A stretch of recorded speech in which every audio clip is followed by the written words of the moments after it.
Assalamu alaikum. You're watching Views and News, and I'm Faisal Rehman live from our Islamabad studios. Today we'll be talking about the future of Afghan peace process. What exactly is going to happen? As we all know, according to reports, the Taliban, they are taking over a lot of districts, and interestingly, without firing a bullet.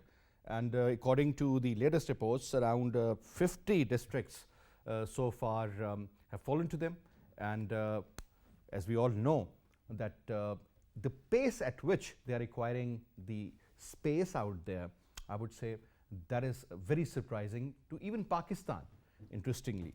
But before I introduce you to our guests and we start our debate about it, let's watch this report.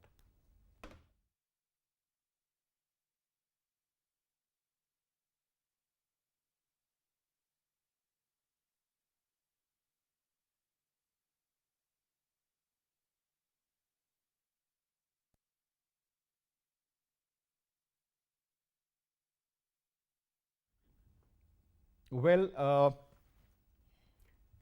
we have with us in our studio Professor Dr. Zafar Nawaz Jaspal Sahab, expert in foreign affairs and international relations. Dr. Sahab, thank you so much for your time, sir. And on Skype, we have with us Lieutenant General retired Raza Muhammad Khan Sahab, who's a senior analyst. And we have with us Shahid M.G. Kiani Sahab, former ambassador, senior diplomat. Thank you very much, gentlemen, for your time as well. But let me put the first question to you, Dr. Sahab. Now, interestingly, first of all, how do you see this particular meeting between the US President and the Afghan President Ashraf Ghani, sir? Do you think this is going to be some sort of a, support to the Afghan cause or the Afghan peace process, or do you believe that, whatever the Americans have decided, they will stick to it, and this particular visit doesn't make any sense? I think that we have to divide this, that American remain strict whatever they decided, because in the press release which says that the American president categorically stated that Afghans have to decide themselves about their future. So it's a clear message. Secondly, I think the Biden administration is committed to remain committed to this commitment that they will leave, or their troops, entire troops will leave the Afghanistan. Of course, American interest will continue because of their geopolitical interest, and at the same time due to their contractors there, and then there is a $3 billion plus financial assistance, and that the Americans, when provide the assistance, their assistance is always used by the Americans themselves. Exactly. And impact is only 10% where the assistance is leading or going. So in that context, definitely there is. But the most important thing is that, as you also in the beginning, in the intro, you referred this United Nations Special Representative report to the UN Security Council, in which he said that 50 districts. Yes. And he said that they are such districts that they are very strategically. That the moment the Americans left, the Afghans will take, Taliban will take over. The most important thing which for the Americans is also alarming, this time, if you see the Taliban's victory without firing a bullet or without or with a minor resistance, it is in the northern side. Kunduz. Yeah, where they were not successful as such earlier. So they are practically controlling the Tajikistan border. Yeah, that reflects or establishes that the Taliban have been welcomed by the Russians or other powers in the region as well. And Americans are aware of it. So in this current situation, Afghans failed to form inclusive government. I think Prime Minister Imran Khan very rightly said that the change in the withdrawal date decreases the pressure on the Taliban. 2-3 days back in one of his interviews, he said, because if till the 1st May, Taliban were very much listening, talking about the inclusive government, were in the part of the dialogue. The moment Biden announced that they will be leaving after around up to the September, they delayed it, Taliban got the reason and they stopped participating in any conference. Because they knew they're leaving anyway. Yeah. So what is the outcome is that the current trends indicate that Afghanistan is quickly descending into a chaos. Now the question is that how this chaos will be managed. In the rural areas, in the major parts of the you can say Afghanistan, the chaos will be lesser. In the urban center, this time will be more resistance to the Afghan Taliban because of their forces. And at the same time, you have to keep in mind, in the last 20 years, there is a proliferation of a sophisticated small arms because of the Afghan troops which were taking the training and then they were deserting them, they were leaving that because of the Americans' weapons present there. This is a very alarming sort of a thing, that with this weapon, today the Afghan, whether it's a Taliban or the other, they don't need the supply chain from the regional countries for fighting there. So this civil war is sufficient without having any external input into it. And finally, in this context, I say that the most alarming thing is that if you see that now Talibans are not ready to listen. They already enjoy the position of Yeah, strength. that is the point. And if they are not ready to listen, then definitely they are confident. And today I was reading one analysis in which they said that why they do listen? Americans have already packed up. The remaining 25 to 3,500 troops, they will leave. And when they will leave, with the air power will gone, who will control them? And there was a video which we have seen that the Afghan forces themselves were, you can say, surrendering to them. Welcoming them. Welcoming them. Yeah. So in that context, if you see, Abdullah and Ashraf Ghani both went there. Definitely they tried to convince them, but they failed to realize that Americans have now accepted that what comes we have to. But it seems as if both these gentlemen, they are more concerned about their own future, sir. Yeah, naturally. That is the point. Naturally, because Ashraf Ghani is the president, but maybe after September, he will be no more president. He will be facing a life threats. Who will give him a security cover? And Abdullah, of course, he was from and his main areas of sport is from the north. And if they are winning there, and when he when Abdullah was here in Islamabad at the Institute of Strategic Study, he was very clear. He said that I am talking with the Taliban, and I said them, you are my hero, and they said you are our hero, because we both fought together against the Soviets. Yeah. That was his in a one question answer. So Ghani cannot trust on the, I think, Abdullah as well. So the things are very complex, but at the same time trends are indicating that the Taliban are leading for now.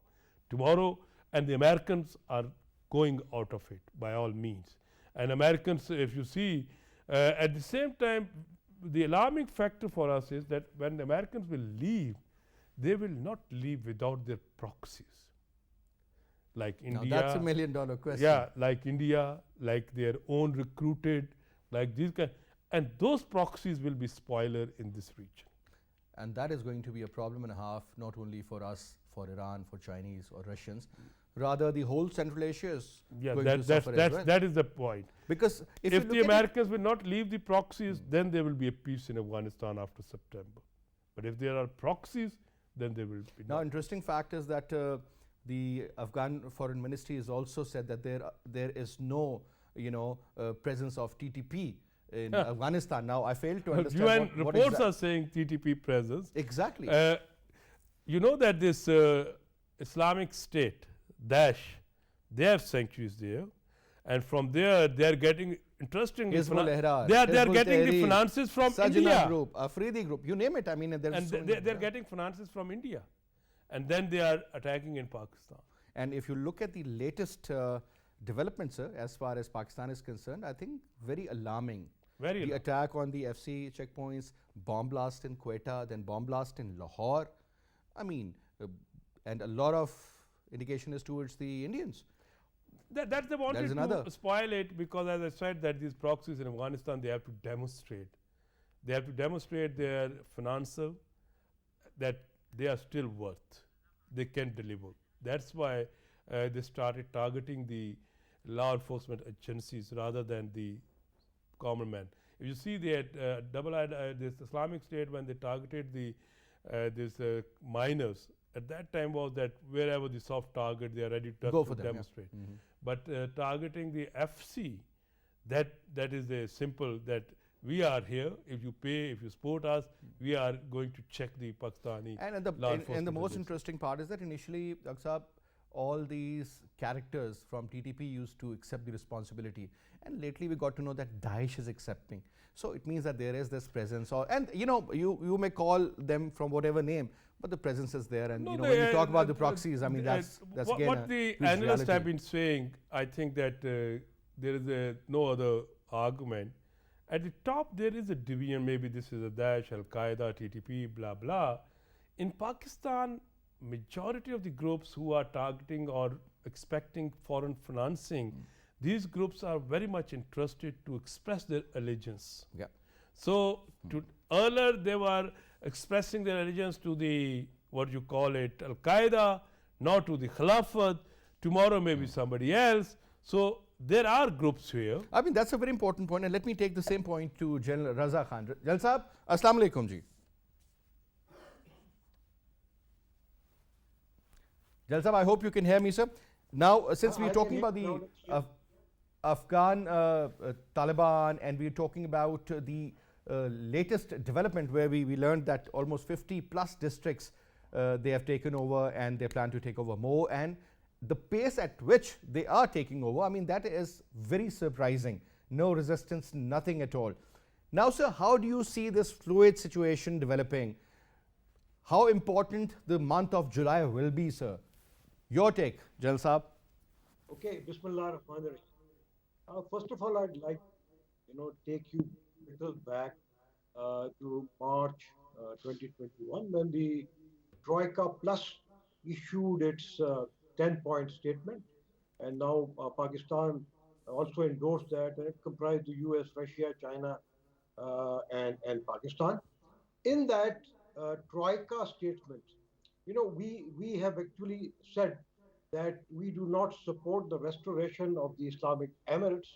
And again, in the same point number 3, it is stated that, this has been rationalized because the UN Security Council Resolution 2513 of 2020 also says the same thing. So here, I think probably this commitment of ours may not have been well taken by the Taliban, and therefore, we have to see what happens. And probably this could be one reason why the Taliban are not as amenable to listen to us as they were before. The second part that I'd like to make is that in the same Troika Plus agreement, I think the Afghan government and the Taliban, they were both urged, to openly sit with each other and to start dialogue about the political process and how to take the political process or the peace process forward. That again is not happening. When it comes to, let's say, the reactions of the Taliban, as you asked, in the 10-point agreement of the Troika, the Taliban were asked by all these 4 countries that they should not pursue the spring offensive, and therefore they are not doing that. But they are doing it peacefully through jirgas, through amnesty schemes, and you see that these districts are falling to them. Mainly, there is some violence also, but that violence is minimum. But that does not mean, that the Taliban are going to take over some provincial capitals by force. They may have taken some districts, but not the important provincial capitals and not important places like Kabul or Jalalabad, because if they do so, they will be internationally isolated. They will be eventually the losers. They realize this. They will not get international recognitions. And I think the United States and its partners will deny them economic assistance. So I think they're quite cognizant of that. And therefore, they will take this process forward very, very carefully. Why are the Taliban, or for that matter, the Afghan government, shying away from talks? I'm sure, this must have been discussed in Washington when President Ashraf Ghani and Mr. Abdullah were there. And I'm sure the US must have reaffirmed and reinforced, their thinking that they need to start doing this openly and preferably inside Afghanistan rather than Doha or other places. The third important point that I'd like to make is that we have said as part of our foreign policy that we have no favorites in Afghanistan, and we would welcome anyone who comes to power there. I would add to that is that while this is a good policy, but it will actually serve our national interests if we share and if we have a friendly regime in Afghanistan that shares our concerns, and these concerns are eight. Very briefly, it is accepting the border security mutually, including the fencing, return of the Afghan refugees, dismantling of the raw and TPP terror networks and the ISIS one, and which does not oppose, at least the CPEC supports our Kashmir policy and are prepared to fight ISIS and TPP or raw and other elements. So these 8 points are our concerns, our major concerns. And I think any regime that comes to power, whether they are the Taliban or others, I think we need to make sure that these concerns of ours are either totally or partially addressed. Some of these concerns are very, very important. So one will have to wait and see. On the issue of whether there should be an emirate or a republic in Afghanistan, I think this needs to be left to a future Afghan assembly, an interim government, and thereafter, when there are fresh election, if there is a loya jarga, and if the loya jarga and the majority of the people decides that it should be an emirate like the one which is in UAE or in other places, then I think neither Pakistan nor the US or the UN or anyone else is opposed it. As long as the Taliban or any other government sections, if they are following, the Troika plus 10-point agenda, then I think we should not take that point very, very seriously. All right, it's a very important point raised. Now, coming to you, Ambassador Saab, one very important point that I would like to raise now. We do believe that we do not have any favorites, but obviously, sir, those who are parallel with our interests, those who are our partners, whom we can work, whom we can get along well. I mean, that is what every country would like to have a neighbor like, number one. Secondly, sir, if you remember that whenever a legitimate government was formed which wasn't acceptable to the Americans, whether you talk about Mohammed Morsi's Muslim Brotherhood in Egypt, you talk about Hamas winning in Palestine for that matter, or even forget about that, Taliban taking over Afghanistan and Pakistan, Saudi Arabia and UAE, they all accepted their legitimacy. But what I'm saying is, sir, let's suppose Taliban take over this time. Whether few countries or few heads of the various states might not like that, but at the end of the day, if they have taken over, they have taken over. Do you think, sir, such kind of a setup or a system, will that be acceptable to the Americans? Because Dr. Zafar Nawaz Jaspal says that when the Americans will leave, they will leave their proxies behind. Your take on that, sir? First, let me begin by saying that the visit of this quote-unquote odd couple from Afghanistan making their farewell call on the American president, it is, something which reminds me, like you give some homework to a student, he forgets the homework and start talking about superfluous things. Instead of, they wasted 6 months in which they could have held both the government in Afghanistan and the Taliban, the intra-Afghan talks in which the release of the prisoners and other things, they could have discussed the interim, setup of the government, like the General Saab said, Lower Jirga, which is such a tribal society. Instead of focusing on these relevant things, they wasted their time and look at the focus of a photo op at the White House. What will it serve? It will serve nothing. It doesn't impress the Taliban, I can tell you, these photo ops. They know it, that this is a setup which is going to go either today or tomorrow. The another thing is, yes, the conditions are quite different what happened in 1990 after the withdrawal of the Soviet troops. But the fact is, sir, that it reminds me of Charles Dickens' famous saying that it's the best of times, it was the worst of times. It was the season of discontent and the spring of hope. The last thing of spring of hope is something which we are all looking at. For Pakistan, in this region, Pakistan and Iran are two countries which are seriously concerned at the instability or the coming, uh, the, the, the, the, the conditions which are going to come, which are already we know what is going to happen, of a bloody civil war, and then the refugees coming and creating more serious security problems in Pakistan. This is something which is very frightening. Our Prime Minister has already said. For the Americans, as the Americans have said, been told very clearly there will be no bases in this country, no boots on ground. So for the United States, I think the United States should work towards, in my opinion, is strengthening Pakistan's position, because for us, Pakistan is an ally of the United States. We have very strong, trade, economic, defense relations with United States, and being our geopolitical location is such that our position should be strengthened so that we are able to keep these conditions from going worse. But the end of the day, sir, there are two things we should remember: intra-Afghan talks, and another thing is, sir, that we are quite concerned about India's influence in Afghanistan.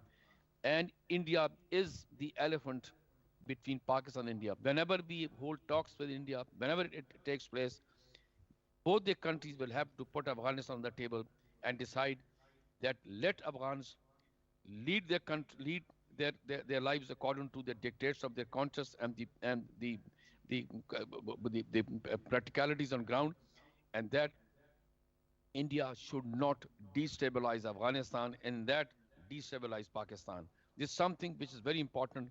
There are countries like Russia and China. They are also concerned, but the main two countries which have been affected, which had an impact, are Pakistan and Iran. And let's hope some sanity prevails with the Taliban and with the Afghan government, which is at this time, to sit across the table and talk to each other and let there be less. I have been to Afghanistan a number of times. I can tell you, people in Afghanistan in the streets were concerned even then that the Soviets did less damage. It was a civil war between various factions in Afghanistan which destroyed the country, and it has not come back to had not returned to normalcy since then. All right. Now, Dr. Saab, do you see such a situation, the alarming kind of a scenario which Ambassador Saab just portrayed? Do you see civil war-like situation? Yes, I totally agree. It's just like that earthquake of I remember 2011 in Japan, where, sir, the earthquake did not damage. It was the tsunami. So I would totally agree. It's not the Russians or the Americans. It's the civil war, the internal bleeding. That is going to be the problem. We have to take into account why the civil war happened. What are the causes normally? Theoretically speaking, the civil war happened where that due share is not available to certain groups, and then they start fighting for snatching. Now here the issue is that we have a trained forces, around 400,000. Do you really consider them trained, sir? No, but they are trained. Afghan, with little bit education, with little bit firing. This Afghan society is where the child, when born, for fighting he is not trained. In the last 40 years, their strategic culture has emerged like this way. So keeping in mind that culture. Second important thing is that beneficiaries. If you see that still there are groups which will be looking 300 billion plus, 3 billion plus US dollars. Till the time these dollars will be flowing to Afghanistan, civil war will continue. It's Pro-American, taking the share. Yeah, everyone wants to take the shares. That is number one. Third important thing is that when the first time, what we can say, the rise of Taliban, or after the end of when USSR, former Soviet Union's withdrawal, that was the time when Cold War or the great power strategic competition was ending. Today, when the Americans are leaving the Afghanistan, the great powers strategic competition is taking off.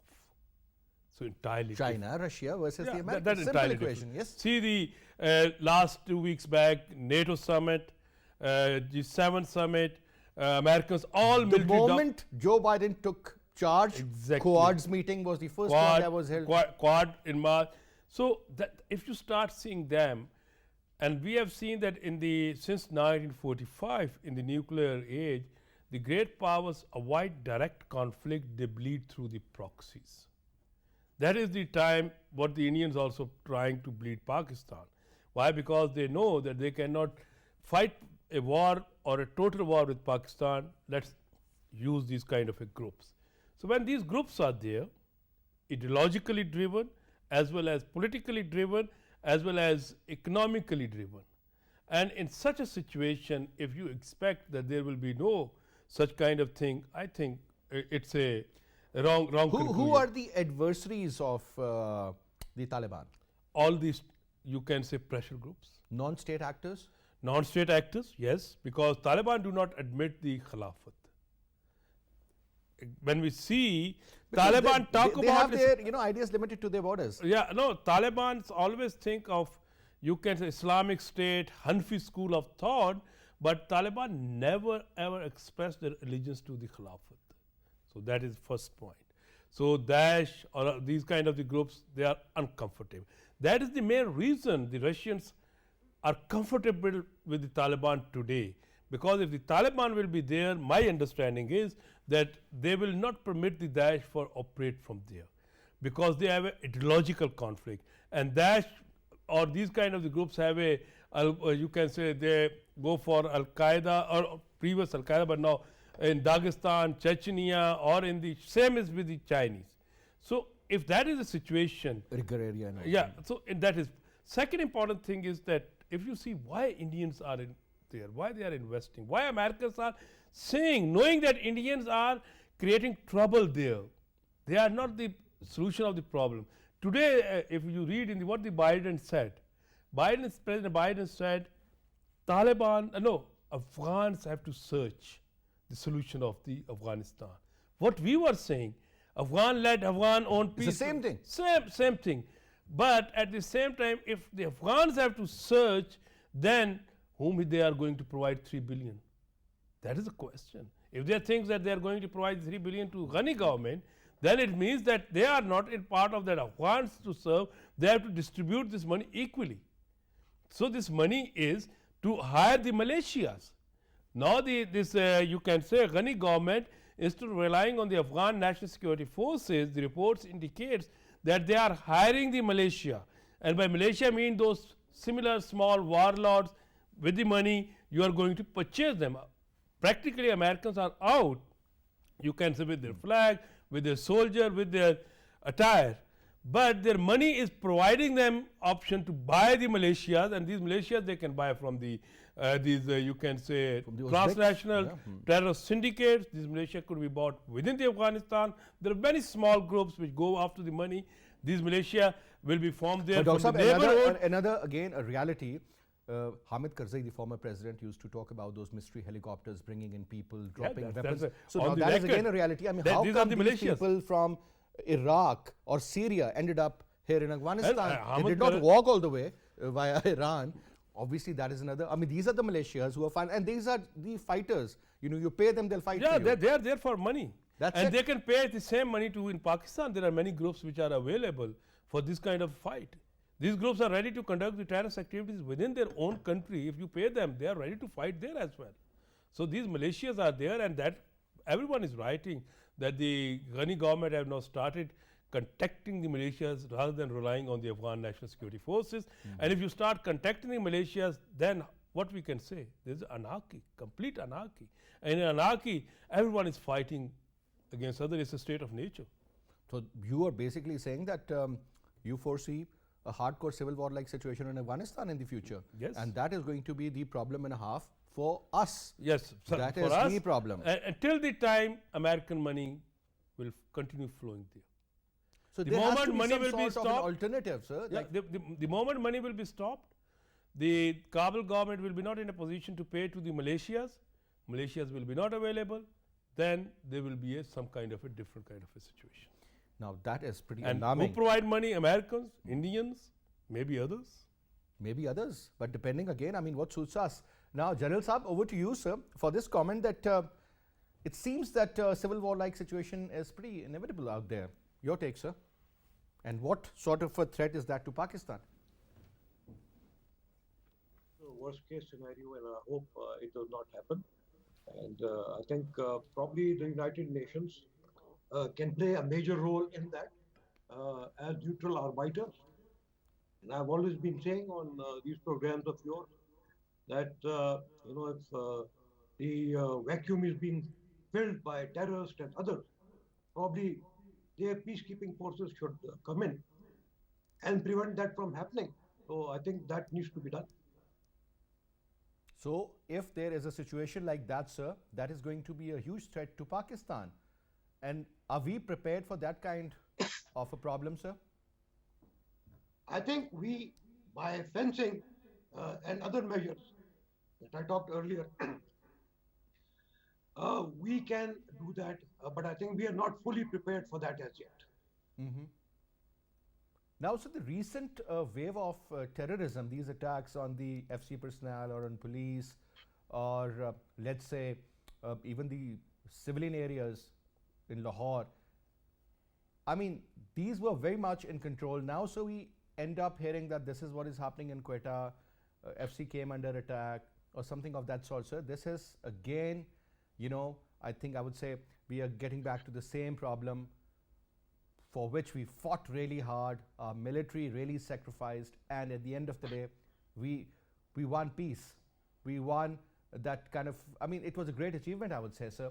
But because of these proxies set by the Indians or the Americans perhaps, I mean, they are going to, sort of engage us, engulf us in a way that was happening earlier, sir, in the mid of 2007, 8 and 9, if you remember, sir. Well, these are, a matter of great concern for us, and these are sporadic efforts. And I think through our National Action Plan and through intelligence-based operations, I think the armed forces and the security agencies of Pakistan are dealing with it. The current situation is not really comparable with what it was a few years back. But the threat remains there. And I think it's our Interior Minister who had said that the TPP is actually reforming, and we know who their supporters are. So, as I said at the beginning, that this is our serious concern. And whoever comes to power in Afghanistan, I think we need to communicate with them officially. And so far, all the agreements that are there are between us or the United States and the Taliban. But I think we need to have also some kind of an agreement wherein all the 8 concerns of Pakistan's are put across both to the Taliban as well as, the present Afghan government, in fact, anyone who comes to power. And if they are prepared, to address these concerns, we should be openly supportive of them. But if they are not, then I think we may have to reappraise our policies on that account. All right. Now, Ambassador Saab, Yes. since there was a statement by the Foreign Office, I really want you to throw light on that, Yeah. where the Afghan Foreign Ministry says that, well, there is no presence of TTP. Obviously, they are speaking somebody else's language, but what I'm saying is that the reality is the other way around. The TTP is there, they're hiding there. I mean, the Afghan soil is being used against Pakistan, that's another reality. I mean, this blame game perhaps is going to end, or do you believe, unless until the regime is changed, or do you think the sentiments will remain the same no matter who is in power? And if so, the relationship between Pakistan and Afghanistan would never be, better, I would say. Rather, it would be very bitter. Our relationship, unfortunately, since 1947 till on the creation of Pakistan today, is based on mistrust. Afghanistan was the only country, Muslim country or any country, which opposed your membership of the United Nations 47. Till today, twice our diplomatic relations were were severed. And now, every time, unfortunately, whenever our military and political leadership goes to Afghanistan or they come and talk to us, they will give you some sort of assurance, and within few hours or within few days, they go back on their words. It's unfortunate, but this is a reality that we have to remain on guard. The most important thing which you've done is significant is the fencing of the border. This is something which we should have done years back, but we have done it. And close down the borders, allow people to come through internationally recognized borders, and that will ensure that we are able to keep a check on these people. Afghan refugees are already here. I remember Chaudhry Nisar speaking on the parliament many years back. He said that there are security concerns, Pakistan security concerns within the Afghan about the presence of certain suspects in the Afghan refugee camps. If things get bad, where do we go? So, and then one last thing, sir, is we should be able to focus on TTP's affiliation with certain groups within Pakistan. Forget about India for the moment. We have already said it many times, India is behind it, but India is not using its own people, they're using our people. This is unfortunate. We should focus on those people. And the other important thing which has happened is the National Intelligence Coordination, which has been set up within the premises of ISI. This is a very positive development. Let all the intelligence groups and agencies in Pakistan, put their heads together and trying to eliminate the remnants of these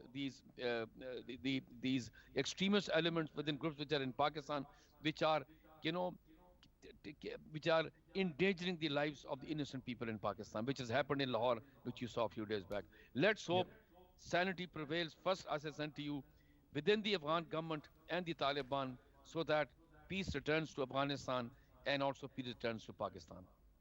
All right, so at the end of the day, peace is something which matters. Borders would be only secure if there is peace on both sides, and which we all doubt. We believe that things will get worse before they get better, and I hope that they do get better. And at the end of the day, it seems that the leaders should take the initiative. Pakistan should hold talks with the Afghan leadership directly, along with the Russians and the Chinese and the Iranians, because regional issues should be handled by the regional countries, I would say. But anyway, Jalsa, was a pleasure having you. Thank you so much, sir. Ambassador Saab, thank you so much for your time as well. Most welcome. Professor Saab, always a pleasure to have you in the show, sir. Thank you so much for your time. And that's all we have for this, Saab. I'll see you inshallah again at 8 o'clock tomorrow. Till then, you take good care. Khuda Hafiz.